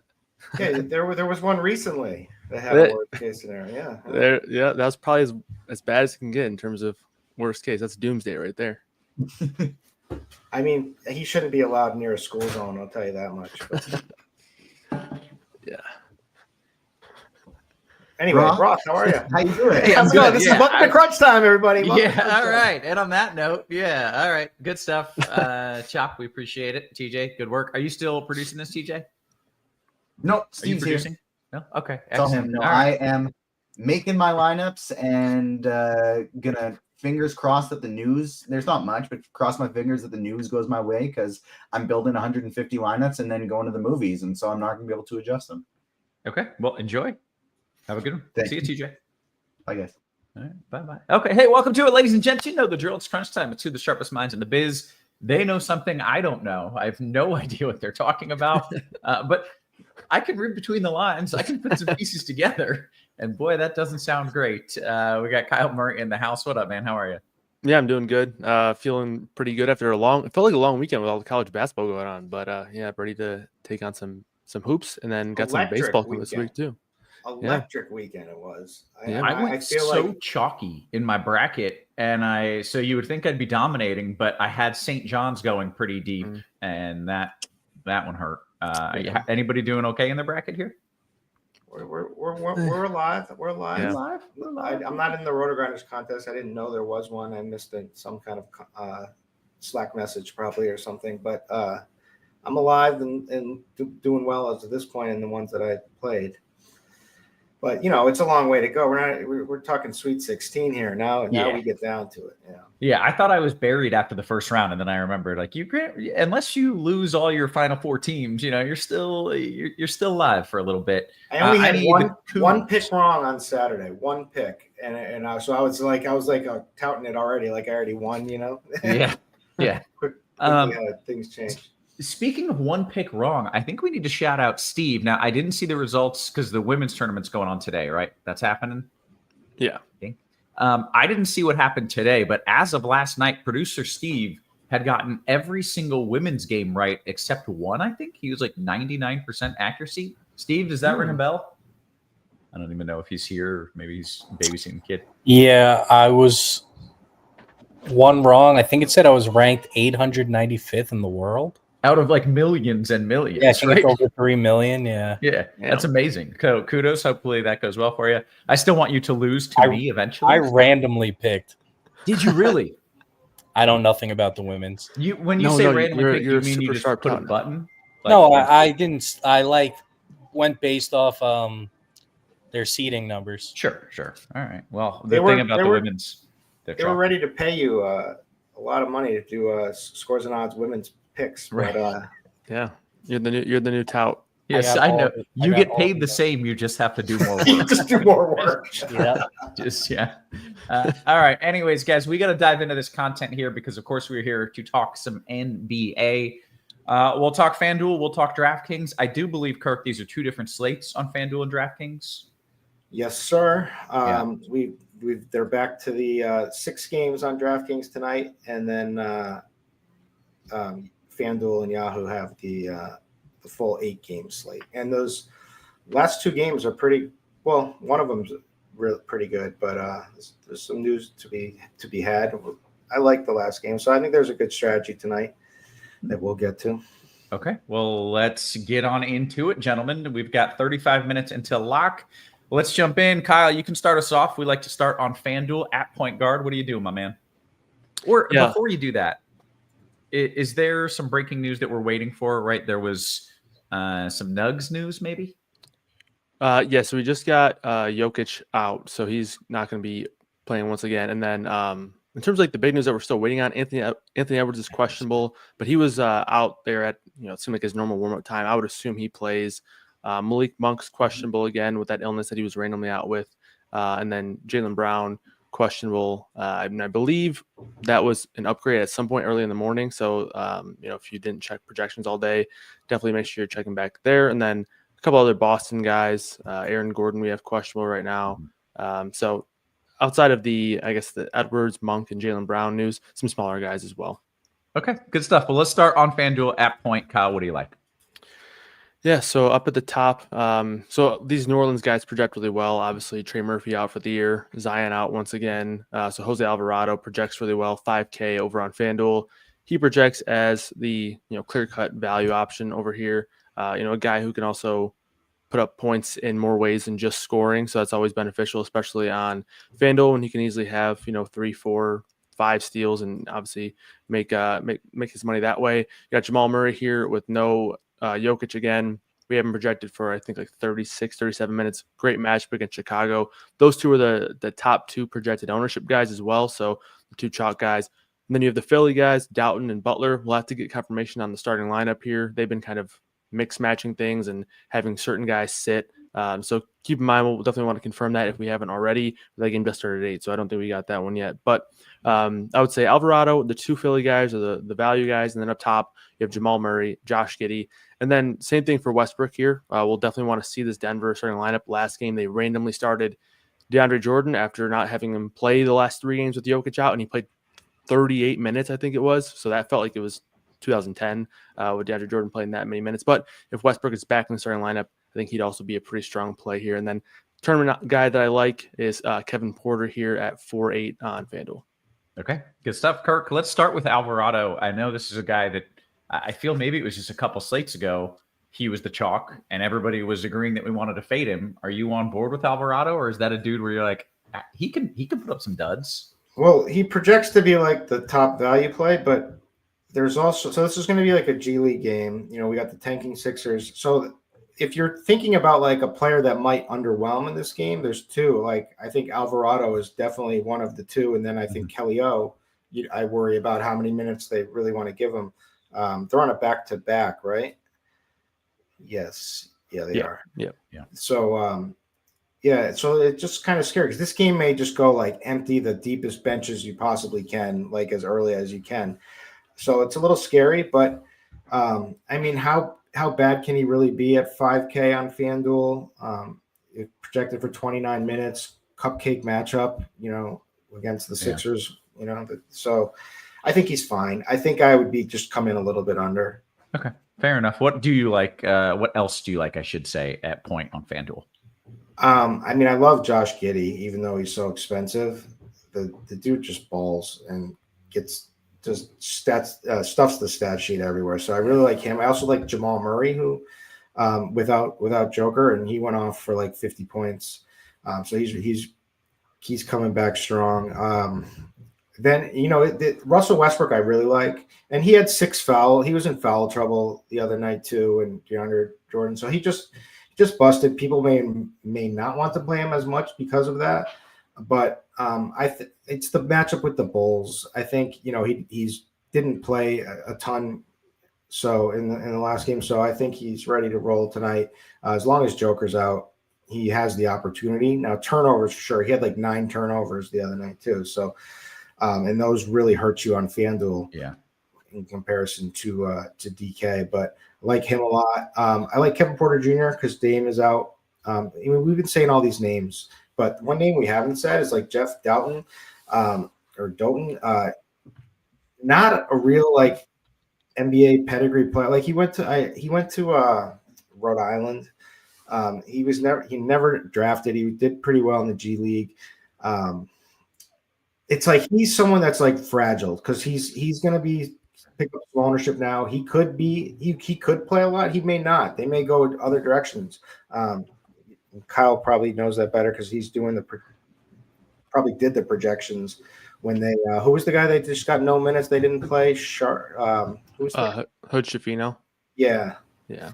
So it could be the exact opposite tonight, where Shafino gets minutes, but we're at that point in the season, man. We're just all trying to get the players that we feel strongly can actually get the minutes. But yeah, I think that's a good list. All right. How about shooting guard, Kirk? All right. Shooting guard. Jordan Hawkins, he's someone I feel really comfortable with. I think they will play him, either any way the game goes. I think he'll be out there close to garbage time, and he'll be in the game regardless any way it goes. So like him, 4,300, just really cheap for the role. Jamal Murray, like I said. I love Giddey, like I said.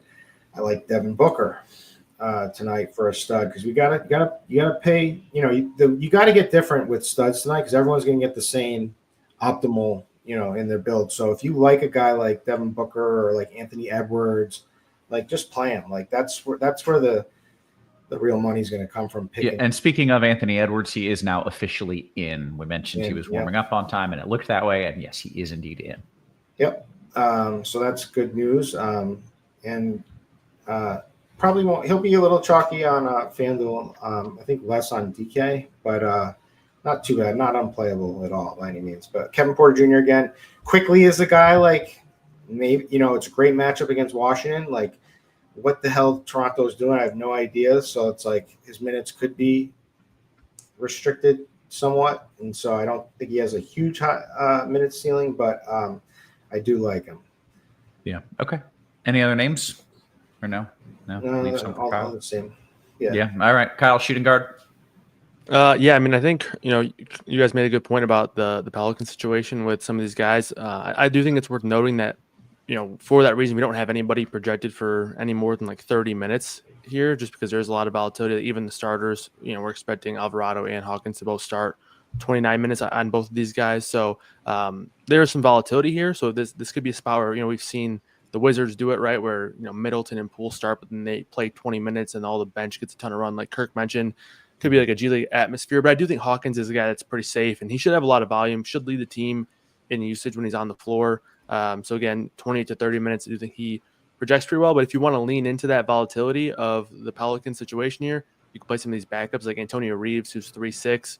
We have for 23 minutes, but if that situation does flip and he plays 32 and Hawkins only plays 24, could easily be a spot where Reeves is the better value play there. And I think even at 3-6 alone, Reeves is still in play. It's just more so how you want to kind of strategize yourself based on which Pelicans you're playing at the same position.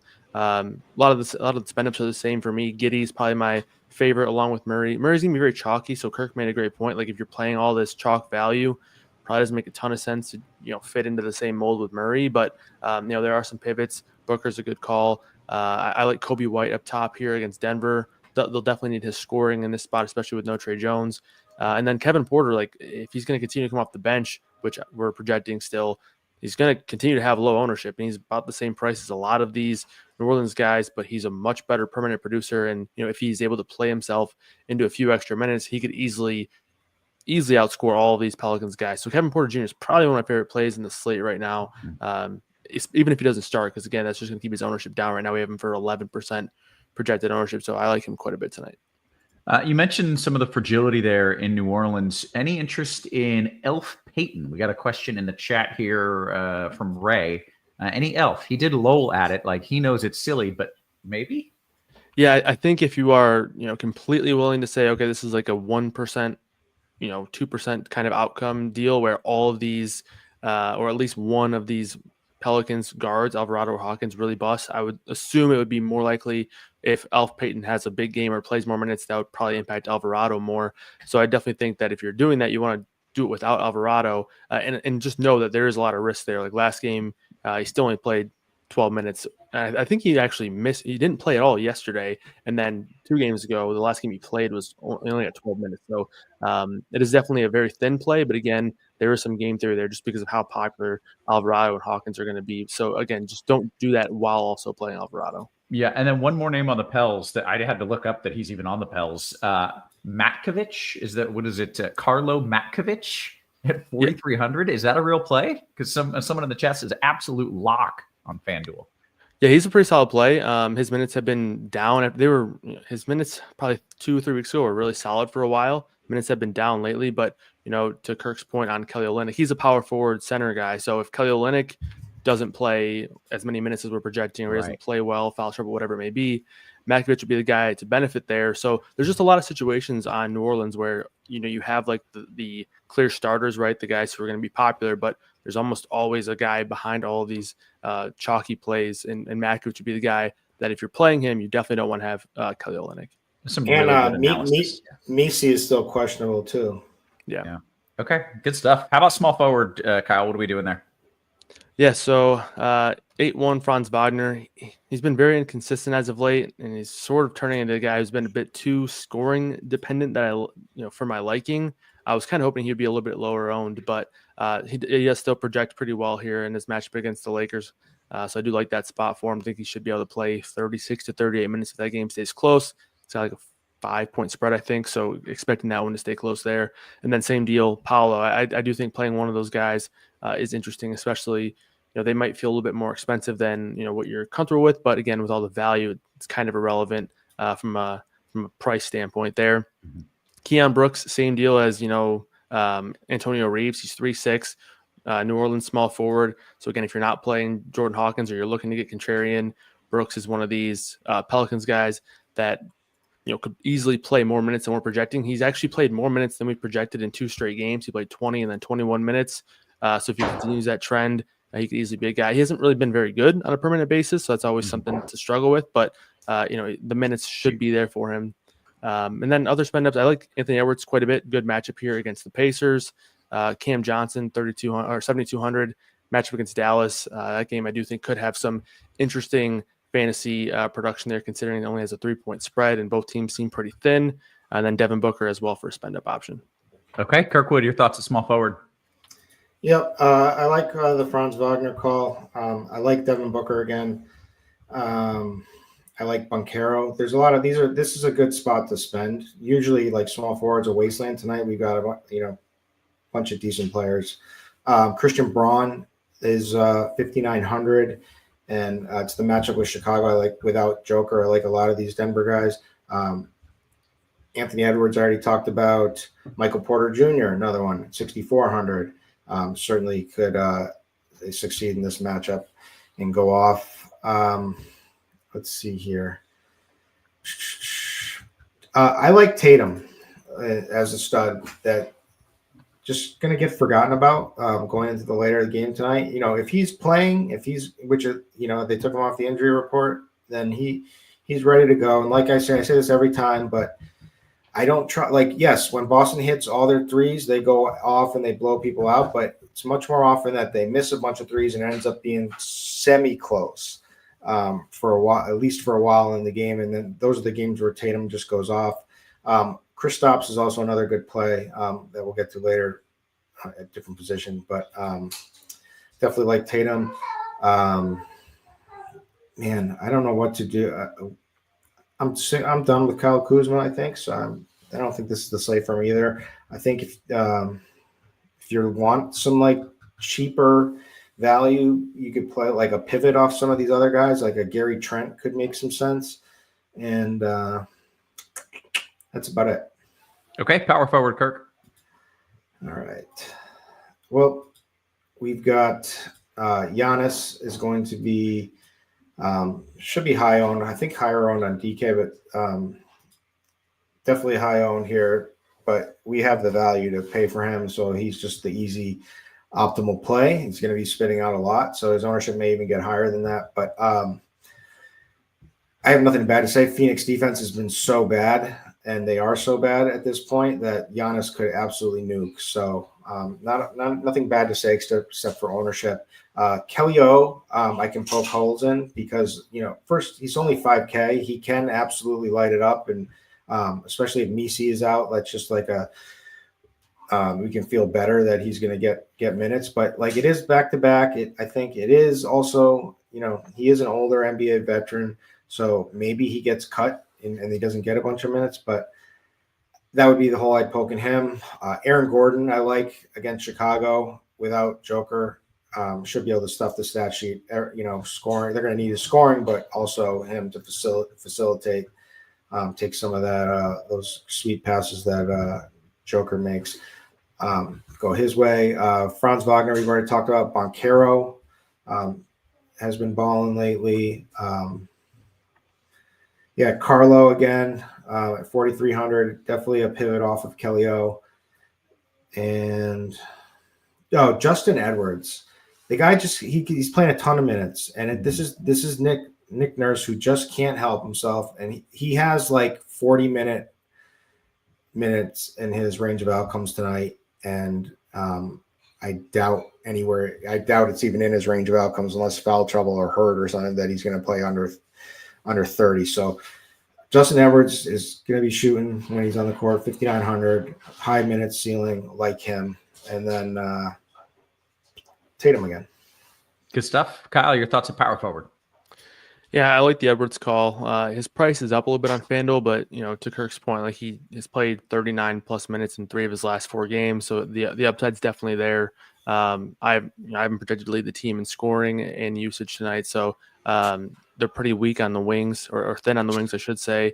They do have 9 guys, which is actually a lot for them, considering they've been playing with 8 guys as of late. But they're pretty thin on the wing still. So I like the Edwards call. Already broke down the Pelican situation. Like if you're playing Olynyk, you probably don't want to play Matkovic, but if you're looking to get some leverage off of Olynyk, Matkovic is the way to go. And then if Missy's out and they both start, you can play both of them. But for now, that's kind of how I would feel about it. Giannis at 12-1, obviously FanDuel only, but price is up. But again, price isn't really too important because there's so much value out there. I already talked about Paolo and Franz Wagner. You can play both these guys at power forward. And then Alex Sarr, I like quite a bit tonight. He's one of these guys late in the year. They're obviously trying to develop him. He was the number 2 overall pick last year. So he's just gotten massive usage as of late. Over his last 10 games, he has a 28% usage rate or higher in 8 of them. And the minutes aren't going to be anything out of this world. They're not going to go out and play him 33, 34 minutes, but 28 to 30 minutes here in a spot where they're clearly trying to get him the ball in his hands and get more shots for him. I do think that, in a great matchup here against Toronto, who is also in a tank off, both these teams trying to lose, which is always a funny occurrence in the NBA. But I do think Sarr is going to have a ton of usage with the ball in his hands all game long here against Toronto. So Sarr is probably one of my favorite tournament plays, especially you're probably not building a lot of lineups with a ton of guys in the mid-range, but if you wanted to do that here with Sarr, it could easily help you kind of get unique there. So he's probably the guy I'm looking at in this range at power forward. Good stuff. How about center? So New Orleans guys here, you can play Olynyk and Matkovic at power forward center, and then you can play Missy at center as well. I think all 3 of those guys are pretty strong plays. You only get to play one center on FanDuel, but again, with both those guys being power forward, I would just be careful about playing more than maybe 2 of these guys. You definitely don't want to play all 3, but maybe you can play 2. I would probably still prefer just to leave it at 1 though. Nick Claxton I like quite a bit here at 5'8", matchup against Dallas, team that's kind of been forced to play a little bit smaller at times with their weak center guys here. You have Kai Jones and Dwight Powell who are going to get some run, but they're also playing Najee Marshall and PJ Washington. AD is returning tonight, but obviously we're going to see him on a pretty strict minutes limit. I would be surprised if he even plays 28 minutes. I know that's where they said the limit is, but I'd be quite surprised if we see that. So Claxton's going to have 30 minutes of in what I think is going to be a pretty solid matchup for him here against Dallas. So 5'8", like him quite a bit. Brooke Lopez, FanDuel only, but 5'6", and then Alex Sarr you can also play over here at center if need be at 6'5". Kirkwood, center spot. Yeah, so Olynyk and Misi are the ones that for me are projecting the best. It's funny because they're in direct competition with each other a little bit, but Nick Claxton, like his call a lot. I think you got to consider DeAndre Jordan after all those minutes last night, unless he's like sore and can't move, but he's a professional athlete, probably in decent shape, he just wants his minutes, and when he gets them, he's going to try to make the most of them. And this is a matchup with Chicago. It actually makes me like Vooch a lot more, with DeAndre Jordan guarding him, and Vooch should be able to light him up on the outside. So Vooch is one of my at 7,800. I gave him out the other night too when I was strong with him, and he came through. So we got to do it again tonight. Bona, don't know if he's going to start yet. I think he's going to play decent minutes regardless. I'd prefer him starting, but 4,800. The guy's an animal when he's out there. You know, at least he hustles like an ant is what I'm trying to get at. So yeah, I like him.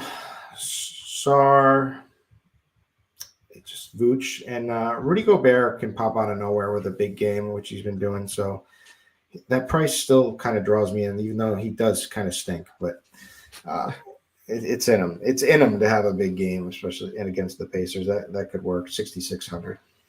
Okay, thank you. Let's kick it to DraftKings before we do that. If you're playing multiple DFS sports, got to get on in this deal here for a limited time. Get your first month of Combo Pro, $79.99. It's just $15 more than PGA Premium. It's only $5 more than NBA Premium, and it still includes content for March Madness tournament. Yeah, you got the Sweet 16 going, so maybe there's, what do they call the redraft? You know, the redraft tournaments. Isn't that a thing? Yeah. Maybe you want to check that out. Let's go to DK Kirkwood. You get to lead us off at point guard on DraftKings. What are we doing there? This is when we're kicking it to the later games, right? We just attacked. We should probably change the order. You know, going for we should probably start with DK and then go to FanDuel. But why? Because Kirk says so. That's why. Well, we have more games that are later for the FanDuel, so it leads to that. So you get the DK out of the way early. But anyway, it's just a suggestion. I don't. It's noted. I'm not going to do anything about it, but I've noted. I just want to document it. That's all. Fair. So Hawkins, Alvarado again. These same guys: Jamal Murray, Josh Giddey, Russell Westbrook. Like you could that could be your that could be your pool on like both sides tonight, and maybe throw like Kobe White and some Halliburton and stuff like that. But they're the same guys. Jared Butler could be pretty good for the Sixers in this game, this G League game. I mean, this game could be absolutely wild. So those are the guys. Like someone's gonna ask for Elf again. He's only 3K. Yeah, like it's the same thing that Kyle said. It's like he's probably gonna be under 2% owned, and he probably should be under 2% owned. But there is a chance. There is a world that they just let him go out there and try to balls. But just know what you're doing. Yeah. Okay. Kyle, your thoughts at point. Yeah, I guess just real quick off the top for the DraftKings slate, I do think just the DeAndre Jordan situation is a little bit different on DraftKings because you don't have any games after it. Like on FanDuel, you have a little bit more flexibility, 2 games locking after that. But on DraftKings, if you have DeAndre Jordan in your lineup and he's not starting, you got really nowhere to go unless you leave $500 and pivot to Pat Williams or, you somehow get lucky and like Zeke Naji starting, you can just put him in there. So I would just be careful on Jordan over on DraftKings because if he's not starting, very real chance he's not going to play a single minute tonight. Yeah. So just keep that in mind off the top. And so if you are playing DeAndre Jordan, make sure you're either leaving some salary or having a backup option somehow, but it does get pretty thin there. And for the point guards, a lot of things are pretty similar. You got the Pelicans guys, Alvarado, Hawkins, you can play at point guard, Murray and Giddey as the spend up options. Guys who are a little bit contrarian, Kobe White, I like here at 8K. If DeAndre Jordan doesn't start, it'll probably be Westbrook that gets to start again here at 7.5. He's been starting in 3 games prior with the Jokic injury. If he starts again, he's a really good play. I think he's a pretty strong play either way, but an even better play, obviously, if he starts. And then the Philly guys here, Doughton as well. Again, make sure we're confirming that starting lineup. They've been doing a lot of weird things, especially with their guards here. But if he's starting, like him again at 5K there on DraftKings, and then a little bit more contrarian options. Hutch Safino as a pivot off of Doughton or one of these Pelicans guys. He didn't play last game, but that was just a inactive decision. Like it wasn't like he just wasn't able to find the rotation. So he should be playing 23 to 25 minutes, I would say. So I think he is definitely in play at 4-1. And then another contrarian option, AJ Johnson here. He played 28 minutes last game. Good matchup against Toronto. One of these Washington guys who is actually still playing late in games will benefit from guys like Poole and Middleton, sitting early. So AJ Johnson, I think, still in play here at 4-4. How about shooting guard? Yeah. So again, Hawkins, Murray, Reeves, Wagner, Kobe White, guys that we've already touched on. Other guys, though, Kevin Huerter and Christian Brown, I like both in that last game. This should be a pretty fast-paced game. I believe it's one of the higher totals, if not the highest total on the DraftKings slate. So pretty good environment there. Contrarian option, I really like Tyrese Martin here, having projected for 28 minutes. He's a guy who, when he's on the floor, he's looking to shoot the ball as much as possible. He's is not passing. So Martin, I do like, he obviously has some volatility there with his scoring. He needs to get hot, but do like him quite a bit. We did have a question about Jacoby Walter earlier about his 15 plus play with him starting. He's actually not starting. So just to clarify that, but still not a bad number there at plus 400 if you want to bet him for 15 plus points. At 4-3, I haven't projected like 13 points. Pretty strong play here against Washington. And again, Toronto's been a headache all year. And then a couple games ago, they decided to give, Barnes and Quickly and Pirtle more minutes. But if this is a game where they go back to giving those guys 25, 26 minutes, Walter's going to be a direct beneficiary of that. So a great matchup against Washington. So I like Walter quite a bit here at 4-3. Okay. Kirk, your thoughts at shooting guard, and then I'm going to do the thing that you hate and have you do forward together. I love it. That's the thing I hate. Jamal Murray, Hawkins. I just want to back up Antonio Reeves here. He's a guy. He's got Kentucky pedigree, right? Like he can score, he can shoot. He's a pretty good shooter. He's 3,100, and this is like the perfect game to just let him rip. So. Yeah. 3,100. I like him. He's small forward eligible, which is nice. So like that. I like Murray, Hawkins, same guys. I like Edwards as a stud. I like Kobe White, like Kyle was saying. Franz Wagner again. You can play Kevin Huerter with no Jones out. He was going to get minutes anyway, but 5,700 Red Velvet. He's got upside. He's got downside too, but definitely has upside or chasing forward in tournaments. And that's about it. Okay. Then you get to do forward, small forward, and power forward combined, Kirkwood. All right. So let's go. Kelly O is going to be the projection play. Could be a good play too. I'm a little worried about him, but Justin Edwards is my guy with all the minutes. That is small forward, power forward eligible. Reeves, we just talked about again. Josh Giddey is small forward eligible on DK. So I like that. Aaron Gordon, 6,500 is pretty cheap for his role without Joker. So I like that. Braun, I like. Christian Braun, that is. Boncaro, I like. Cam Johnson. I'd probably be a little bit lower than projected ownership on him, but still don't mind him. But he just never seems to.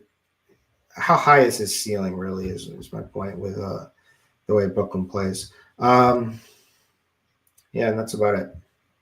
Okay, Kyle, you get to do forward together as well. What are you doing there? So a lot of guys we've already touched on. Edwards, Olynyk, those are the top two plays projection-wise. But again, Matkovic, if you want to pivot over Olynyk, I think that's a sharp move there. Probably not playing both of them unless Missy's out. Keon Brooks at 3,200. If you're looking for a punt, that's a little bit more contrarian. Josh Giddey, you can play at forward and guard, so easy to fit him in the lineups. Like Cam Johnson quite a bit here at 7K in what I think will be a pretty good game environment. Bancaro as well. And then Ricky Council, I don't think I've mentioned him yet. He has kind of a weird position eligibility. He's forward here on DraftKings, but again, if you're looking to avoid some of the volatility with some of these Philly guys, and you're kind of leaning into the variance here, Council we project for 27 minutes, and he's a guy who, again, if he's on the floor, he's looking to shoot. So I do like him quite a bit in this spot, and then I like the Christian Brown call, and then I'll mention Jacoby Walter one more time here at forward, since he does have small forward eligibility as well. Okay. You get to go to the center spot. We only have 5-6-ish minutes here until lock. So what are we doing? You mentioned there's the old DeAndre Jordan issue here. Yeah. So in my opinion, it's pretty tough to play Jordan, at least if you're, unless you're okay with accepting the risk that, he might not start and he might not play, or at least having a backup option. But again, like I mentioned, then it's Pat Williams is really the only solid pivot. So I do think it's pretty tough to get to him. There's a lot of great value in the slate. I don't think you need to take that risk. Yes, he did play 38 minutes last game, so if he does start again, he would be a really strong play. But again, I don't think even if he does start, they're not going to roll him out there for 38 minutes again. So in my opinion, it's just a difficult situation, so I'm probably staying away from Jordan there. And then again, all the New Orleans guys, I mentioned Alex Sarr. We did have someone in the chat mention something about, they're not pushing Sarr, which is definitely true, but at this point in the year, there's just a lot of teams that aren't pushing anybody. So we're talking about a lot of guys who we don't even have projected for 30 minutes tonight. So that is sort of a kind of a spot that gets sort of smoothed out across the slate. So I'm not really worried about that. Point. Yeah, Yeah. That's an interesting point. Yeah. So like, I mean, in terms of like guys who are obviously spend ups, we're projecting them to play more, but we've talked about a lot of guys who we're not even projecting for 30 minutes. So I'm not too concerned about that for Sar. You could argue that the price is more expensive than other guys who are also dealing with that issue, but still I think he's a better permanent guy. I think he'll have more usage. So Sar and Claxton here in this mid range to go along with the Pelicans guys, and then Vooch is a spend up option at center. Kirkwood? Yep. It's all about Vooch for me. But you're going to, Kelly O is still center eligible. DeAndre Jordan, he's 3K. If you've got other people in your lineup too that you're waiting on too, so I think it's fine. You just got to be cognizant on how to have a backup plan. Sar, I don't mind, but it's like he's like the best first quarter scorer. It's like you think you're crushing the slate when he starts hitting threes. He gets like a steal and a block, and then he just fizzles. Just slowly tails off. Yeah.